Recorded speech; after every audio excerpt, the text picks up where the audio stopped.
guys, Karen Miller here from Sleep at Last. Welcome to another one of my videos.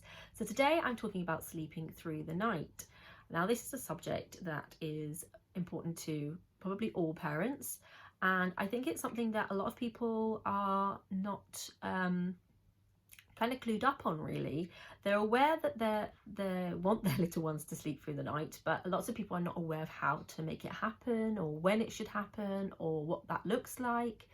And I know that it can be frustrating when you meet another parent and they say, well, our little one sleeps through the night, and it makes you think, well, what are you doing that I should be doing, and what am I doing wrong? So there's a couple of factors to consider when talking about your baby sleeping through the night, and I will cover those in this video. But the first thing I wanted to say is that it can be quite relative. So what one person considers sleeping through the night may not be what you consider sleeping through the night. Some people are happy with the 4 to 5 hour chunks. Other people want like the whole night sleep, and that's to them, that's what sleeping through the night is. So the first factor to think about when we're talking about sleeping through the night with babies is their age. So obviously newborns, you cannot expect them to sleep through the night. They feed on demand. Everybody knows that.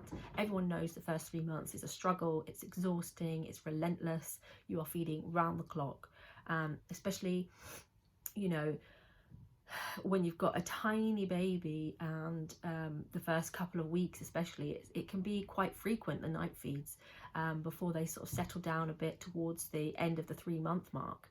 But very often what happens is that you're in this sort of like exhaustion phase. It's like the first 3 months, it can be a bit of a blur, and it can go quite quickly, although it doesn't feel like it when you're in it. And before you know it, you've got like a 4, 5, 6 month old that's still having multiple night feeds. And it's quite difficult, especially when you're tired, to look at it objectively and go, well, do you actually need these night feeds? And maybe you don't need them, but you're waking and you're hungry because you're taking it, and you're taking a lot, so I can't not feed you. And what ends up happening is what's called reverse cycling, which is where your baby ends up taking feeds through the night, and then they're not taking as much in the day. And so the first thing to look at, to consider, is be mindful of how much day sleep your baby's having, because if they're having a lot of sleep, they may well be sleeping through day feeds, and you want to tank them up during the day. So wake them, make sure they have frequent naps across the day, but wake them so they're having frequent feeds around those naps as well. You're looking at about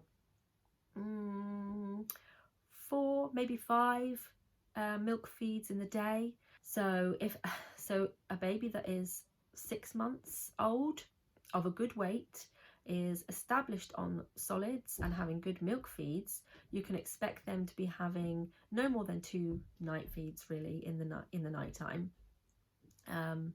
And a lot of babies kind of go through that whole weaning phase, and the parents think, well, this is when they'll start sleeping through the night, because they'll be taking on solids, so they'll be fuller. But what ends up happening is that they're still having the night feeds, and then they're not taking as much solids as they would take if they weren't having so much milk at night. So it's important, if you've got a 6-month-old who's having maybe more than 2 night feeds, that you try and cut down and eliminate those feeds back to 1 to 2. And the way to do that is, if you're breastfeeding, just reduce the time at the breast each night. Bottle feeding, reduce the amount in the bottle. And as you reduce those night feeds down slowly, they will start taking more in the day, and that will help with their solid intake as well. But milk is still very important for the day, so please remember that they need to be getting lots of milk in the day, and solids aren't really fully established until more like 8-9 months.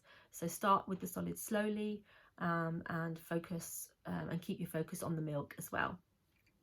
And so age is one factor. So I would say 6 months and onwards, that's when it is a good time to start thinking about encouraging your baby to sleep longer chunks at night, and eventually sleep through, so that by the time they're about 7-8 months, that they're happily sleeping through the night. And yeah, that should be perfectly reasonable to expect that.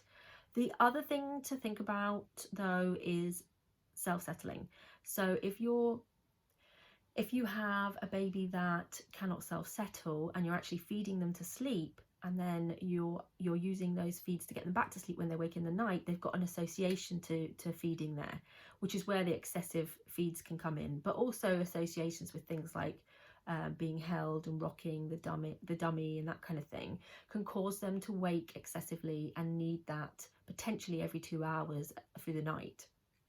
And you know, that is just not sustainable and not really necessary either, because you did that for the first 3 months when they genuinely needed it. Now that they're getting older, they're getting bigger, and they don't, and you know, they're getting everything they need during the day. You don't need to be getting up to them. They should be able to sleep, but settling is something that we need to teach.